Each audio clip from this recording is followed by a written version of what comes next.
예, 반갑습니다. 방금 소개받은 최혁진입니다. 안인숙 위원장님 오랜만에 뵙고요. 법이 통과가 되면 어떤 변화들이 우리한테 오겠는지 그런 것들을 좀 말씀드리는 게 좋겠다라고 생각을 했고 짧은 시간이지만 아주 핵심적인 부분들을 한 5가지 정도 말씀드리면 되지 않을까 싶어서 사회적 경제 기본법 제정의 5가지 기대 효과라고 주제를 정해 보았습니다. 넘기는 게 아마 이건 것 같네요. 그 사회적 경제 기본법 제정의 기대 효과로서 저는 이제 법안이 반드시 이번에 통과가 돼야 되는데 그 이유는 첫 번째로는 사회적 경제 기본법이 통과되지 않으면 사회적 경제 관련 정책, 문재인 정부가 추진했던 사회적 경제 관련 정책의 기반이 상당히 취약해집니다. 이게 무슨 말이냐면 지금 이제 문재인 정부에서는 대략 한 25개 이상의 사회적 경제 관련 정책이 만들어져서 발표가 됐고요. 그러니까 많은 분들은 사실은 그렇게 정책이 많이 만들어졌나 하실 수가 있지만 사람들은 이제 자기가 관심 있는 분야에서만 보기 때문에 그렇고 디테일한 영역에서 뭐 사회적 농업 관련 정책도 만들어져서 이제 진행이 되고 있고 소셜벤처도 처음으로 정책화되고 했습니다.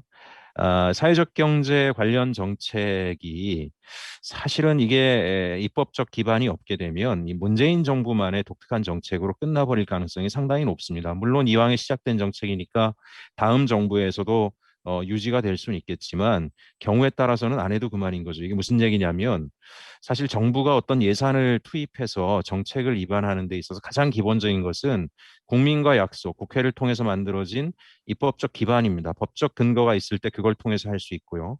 법적 근거가 없을 때 할 수 있는 것 중에 하나가 소위 행정명령 같은 방식입니다. 예를 들면 그 행정명령은 이런 경우죠. 미국에서 오바마 대통령이 예전에 전국민 의료보험 제도를 만들려고 할 때 국회에서 계속 법안이 통과가 안 되다 보니까 최후의 수단으로 한 게 대통령의 행정명령으로 할 수 있죠. 대통령의 행정명령의 효력이라고 하는 것은 오바마 대통령 임기가 지나고 나면 끝나버리게 됩니다.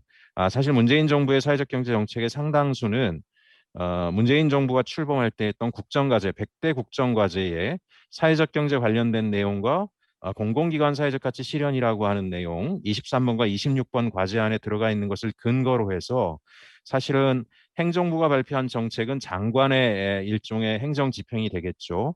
그런 것을 근거로 해서 진행이 된 겁니다. 이 얘기가 무슨 얘기냐면 사회적 경제 기본법이 없는 속에 사회적 경제란 이름으로 만들어진 정책은 법적 근거를 확보하지 못하면 이벤트로 끝날 가능성이 상당히 높습니다. 저는 사회적 경제 비서관으로서 그 정책을 직접 기획하고 만드는데 역할을 한 사람으로서 이것이 이벤트로 끝나버리길 원하지는 않고요. 두 번째는 사회적 경제 기본법 법적 근거가 없는 사회적 경제 관련 정부의 추진 체계도 사실은 임시 조직입니다. 무슨 얘기냐면 법령에 근거한 정부 조직이 아니고 국정과제 이행을 위해서 이 정부가 특별하게 만든 거죠. 기재부에 사회적 경제 과가 있다라든가 전 부처의 사회적 경제 관련 정책이 생기면서 예를 들면 교육부 산하에 가면 평생교육진흥원의 학교협동조합 지원센터라든가 이런 여러 가지 기구들이 추진 체계들이 지금 만들어져 있습니다. 예를 들면 환경부 산하의 환경산업기술원에 가게 되면은 환경형 사회적 경제를 지원하는 부서가 있고요. 우리 사회적 기업 진흥원 안에도 사회적 경제 실이라고 하는 사회적 경제란 이름을 가지고 있는 지원 체계가 구축이 돼 있습니다. 그 외에 발달 장애인 분야에서도 뭐 예를 들면 디테일하게 가면 사회적 경제 관련된 그 형태의 자조 협동조합이나 이런 걸 지원하는 추진 체계가 만들어져 있어서 공공부문의 굉장히 다양한 국정과제 이행을 위한 실이 만들어졌지만 만약에 뭐 우리가 이런 입법 근거가 없게 되면 차기 정부에서 경우에 따라서 우리 정부가 주력해야 될 부분은 이쪽이 아니다라고 했을 경우에 사실 제일 먼저 줄이고 늘리고 할 때 가장 먼저 손댈 수 있는 것은 법적 근거가 없는 추진 체계를 제일 먼저 손을 댈 수 있죠. 입법적 근거가 있는 조직은 손을 대기가 쉽지 않습니다. 또 예산에서도 사실 정부 예산이 눈덩이처럼 마구마구 늘어나는 것은 아니기 때문에 어느 정부나 본인들이 집중해서 추진하고 싶은 과제가 있다라면 결국 입법 근거가 희박한 전 정부에서만 지금 전략적으로 추진했던 그런 정책들 같은 경우에는 100%다 줄이진 않더라도 예산의 일부를 축소해서 그것들을 우회적으로 편성하게 되는 그런 일들이 벌어지게 됩니다. 그래서 기본적으로 사회적 경제 관련 정책들이 굉장히 많아지긴 했으나 대부분이 사실은 시범사업적 성격에서 크게 더 나아가지 못하고 있는 것이 현실이고요. 다만 만들어진 배경은 현장의 노력에 기반한 거죠. 예를 들면 사회적 농업 관련 정책이 만들어진 것은 우리 사회적 경제 조직 중에는 사회적 농업 분야에 뛰어들었던 사람들이 제법 있습니다. 그분들이 사회적 농업 관련된 정책이 필요하다 그래서 만들어진 거고 그 만들어지는 과정에서 치유 농업이라고 하는 브랜드도 만들어지곤 했습니다. 어쨌든지 간에 이런 사회적 경제 관련된 다양한 정책들의 안정화를 위해서는 사회적 경제 기본법이 반드시 있어야 된다라고 하는 것을 우선 말씀드리고 싶고요. 두 번째로 사회적 경제 기본법 제정의 기대 효과죠. 다양한 저는 정부 정책 연계 시에 효과성이 제고된다. 이거는 또 이런 부분입니다. 예를 들면은 국가계약법이나 국공유재산법 관련된 시행령이나 이런 걸 제가 개정을 할 때 본법을 바꿔야 되는 사항들이 있는데 가장 어려운 것 중에 하나가 이런 경우입니다. 본법 개정이라고 하는 것은 포지티브 리스트 방식으로 돼 있는 법들이 굉장히 많습니다. 무슨 법에 근거한 무슨 조직, 무슨 법에 근거한 조직, 그러니까 지원 대상이죠. 예를 들면 국가계약상에 어떤 혜택을 주는 조항이 있다라고 하면 이 법에 의한 이 조직, 뭐 이 법에 의한 이 조직, 이 법에 의한 이 조직 이렇게 이제 나열이 됩니다. 그러면 예를 들어서 사회적 경제 기본법이 있으면 참 쉽다는 거죠. 국가계약법이나 국공유재산법이라든가 각종 기업이나 사회단체 지원에 관한 법률에서 포지티브 리스트를 정할 때 사회적 경제 기본법에 의해 사회적 경제 기본법에 따른 사회적 경제 조직 가운데 이런 요건을 갖춘 조직 이래 버리면 한꺼번에 다 해결이 됩니다. 그죠? 한꺼번에 다 해결이 되죠. 그렇지 않으면 어떻게 접근해야 되느냐? 건건이 법안을 개정하는 작업들을 여러 상임위별로 해야 됩니다. 국가계약법상의 혜택을 주기 위해서 사회적 기업 육성법에 따른 사회적 기업에 혜택을 주겠다 개정을 합니다. 그러면 이제 마을 기업 입장에서 마을 기업 우리도 해달라고 얘기를 하겠죠. 왜 사회적 기업만 특혜가 아니냐? 마을 기업 육성법이 없습니다. 예? 자활 기업도 그렇게 되겠죠. 아마 제 생각에는 각종 사회적 경제 조직 등이 국가개혁법이나 국공유재산법에서 정당한 처우를 받는데 개별 건건이 법령을 개정하려고 하면 한 10년 걸릴 가능성이 높다라고 생각을 합니다. 사회적 경제 기본법을 통해서 이렇게 한 번에 정리할 수 있는 것들이. 그래서 기본적으로 사회적 경제 기본법 제정이다라고 하는 걸 통해서 현재 시범 사업으로 진행된 이런 각종 사업들이 법적 근거를 가지고 다양한 정부 정책과 효과적으로 연계되도록 만드는 데 있어서 기본법 제정은 굉장히 효과적이다. 이건 실제로 제가 그냥 하는 말이 아니라 국가계약법과 국공유재산법 시행령 개정을 통해서 할 수 있는 것이 있지만 모법을 바꿔야 되는 사항들이 있었습니다. 너무나 어려웠던 게 예를 들면 뭐 사회적 기업 육성법에 따른 사회적 기업 이렇게 들어갈 수 있지만 사회적 경제 조직은 법률적 용어가 아니니까 사회적 경제 기업 이런 말을 누를 수가 없습니다. 해당 법에. 그래서 실질적으로는 몇 군데 놓지 못했죠. 아직까지도.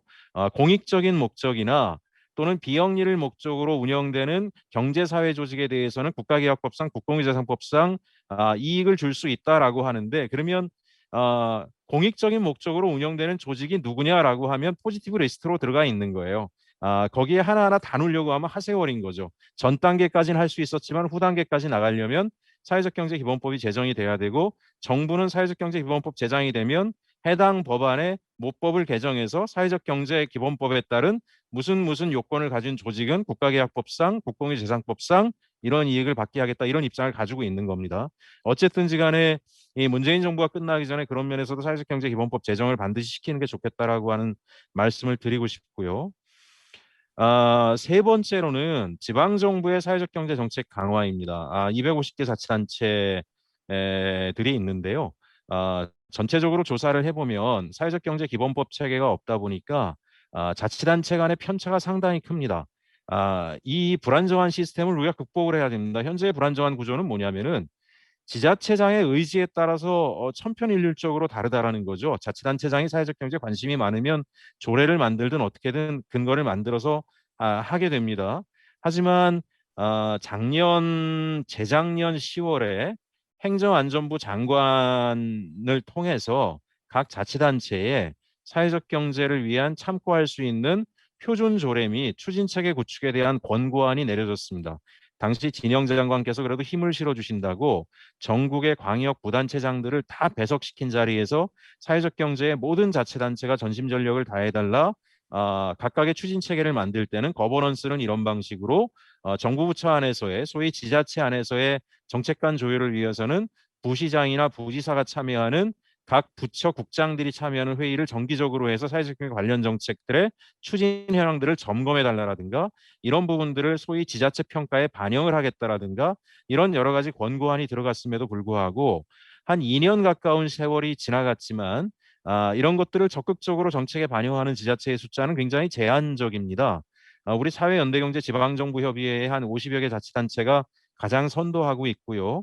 그 외에 일부 자치단체를 제외하고는 아마 현장에서 많이 느끼시겠지만 적극적인 행동을 하는 자치단체가 이렇게 아직도 많지 않습니다. 다들 똑같은 얘기들을 한다고 합니다. 지자체 찾아가서 사회적 경제 관련된 정책을 적극적으로 하자 그러면 자치단체 공무원이나 이분들이 주로 많이 하는 얘기가 법적 근거가 없어가지고 부담이 크다. 법령이 통과되면 그때 가서 우리가 고려해 보겠다. 가장 많이 들은 대답이라고 합니다. 그 어느 면에서 보게 되면 이 문제를 해소를 해야 되죠. 그럼 법령이 되면 이렇게 질문하는 분들이 있더라고요. 법이 되면 어느 날 갑자기 250개 자치단체가 다 열심히 하느냐? 아니죠. 그런데 이런 게 있습니다. 가서 사회적 경제 관련된 적극적인 정책 활동들을 우리 지자체는 왜 안 합니까? 법적 근거가 없어서라고 대답할 때와 아니 법령까지 마련됐는데 우리 자치단체는 왜 적극적으로 안 합니까? 라고 물어볼 때 그 상황은 180도 다른 겁니다.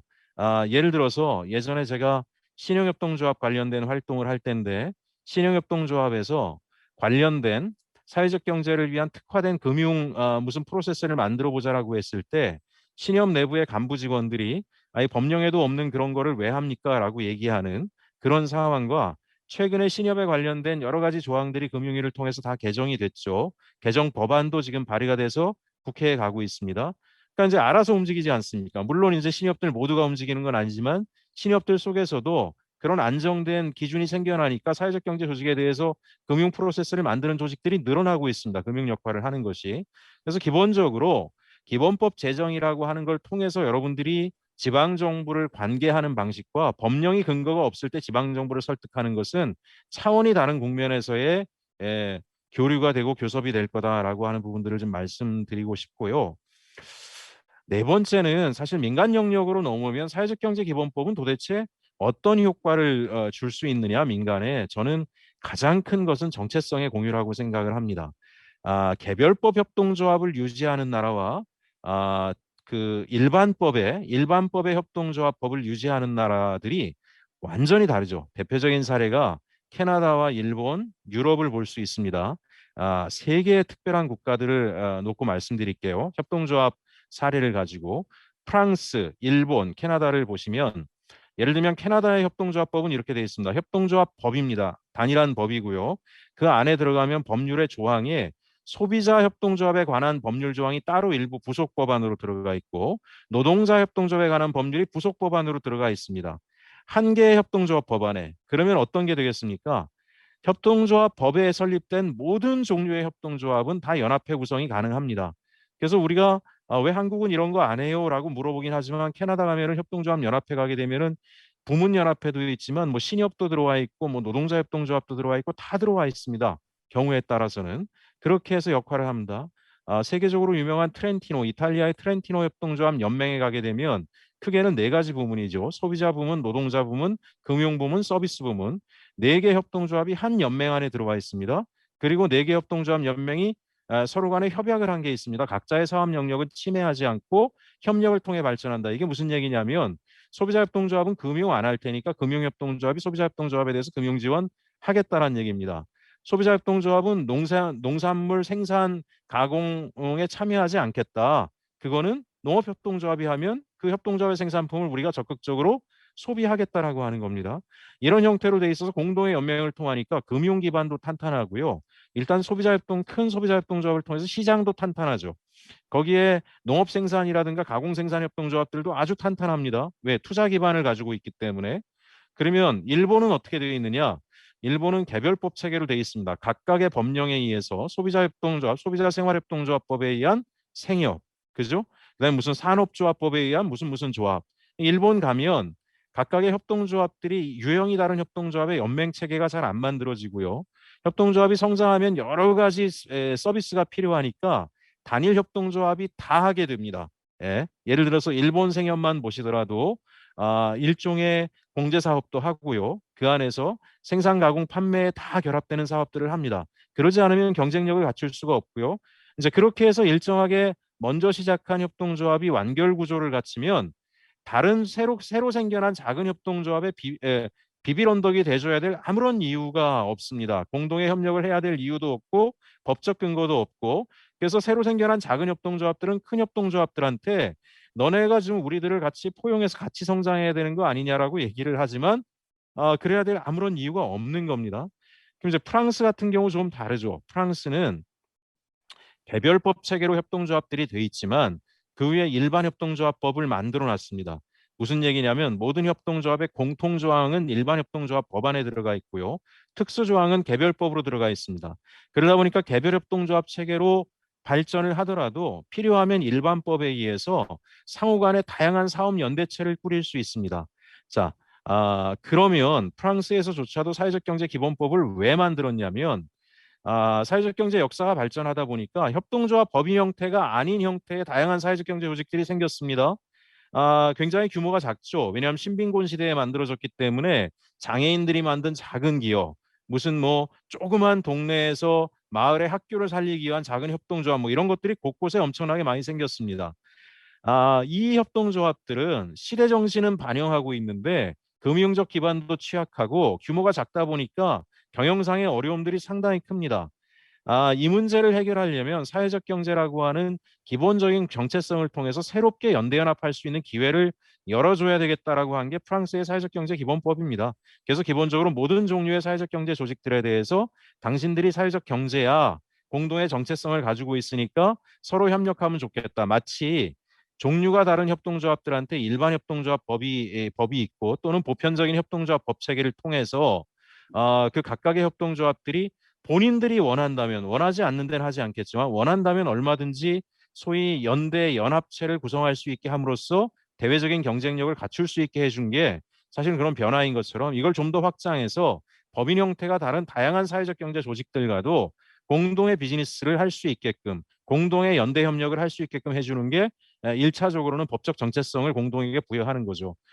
이런 말씀들을 하시는 분들이 있습니다. 사회적 경제 기본법이 제정된다고 그러면 어느 날 갑자기 농협이 뭐 우리하고 협력을 하겠냐, 뭐 지역 연대체를 하겠냐 할 수도 있고 안 할 수도 있습니다. 하지만 할 수 있는데 안 하는 것과 애시당초부터 할 수 없어서 안 하는 것은 완전히 다른 조건입니다. 예를 들면 신협과 생협이 공동의 연합회를 법적으로 도저히 꾸릴 수 없게 완전히 분리되어 있는 상황에서 이걸 하자 그러면 아무도 할 사람도 없습니다. 그건 굉장히 많은 위험이 따르게 되죠.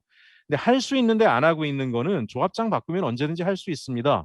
예를 들면 지역의 어느 농촌 마을이나 조그만 중소도시에 소규모 협동조합이 한 300개가 생겼는데 그중에 한 절반 이상이 농식품 가공을 해요. 대체로 그런 곳들이 많습니다. 가면 우리가 농협의 유통망을 타면 좋겠는데 지역 농협 같은 경우에 우리하고 도저히 유통망을 열어주지도 않고 협조도 안 해요. 근데 어느 날 갑자기 공동 연합회를 구성할 수 있다라고 하게 되면 누구나 그 생각을 할 겁니다.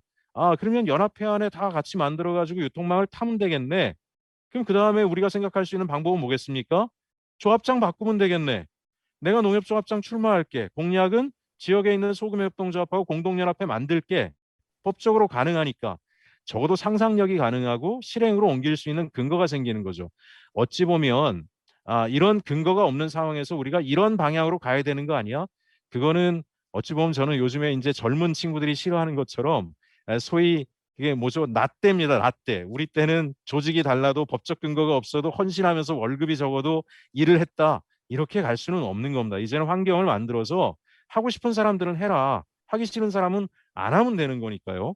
그렇게 해서 하는 방법. 그래서 모든 사회적 경제 조직들에게 정체성을 부여하다 보면 전국에 있는 지난번에 협동조합 기본법 개정 때 우리가 다 놓지 못했지만 이종간 협동조합 연합회를 구성할 수 있는 조항들이 일단 들어가지 않았습니까? 일단은 소비자생협, 기본법상 협동조합, 신협까지지만 나중에 이게 시간이 흐르면 뭐 새마을금고, 농협 다 확장이 되겠죠. 그런다 그래서 어느 날 갑자기 하는 건 아니지만 어찌어찌 하다 보면 모델이 나올 수도 있을 겁니다.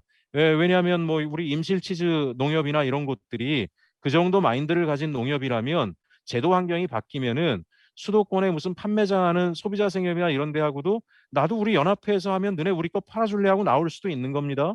우리 성 이시돌 목장 제주도에도 있는데요. 거기도 어쨌든 뭐 농업 관련 법인에 의해서 운영되고 있지만 이 법적 제도 환경이 바뀌면 그런 조직들은 얼마든지 연대연합을 통해서 그렇게 되면 어찌 보면 작은 협동조합들도 이런 성장 잠재력을 가지고 있는 큰 협동조합들과 손잡으면서 새로운 비즈니스를 만들 수 있는 기회를 만들 수 있겠죠.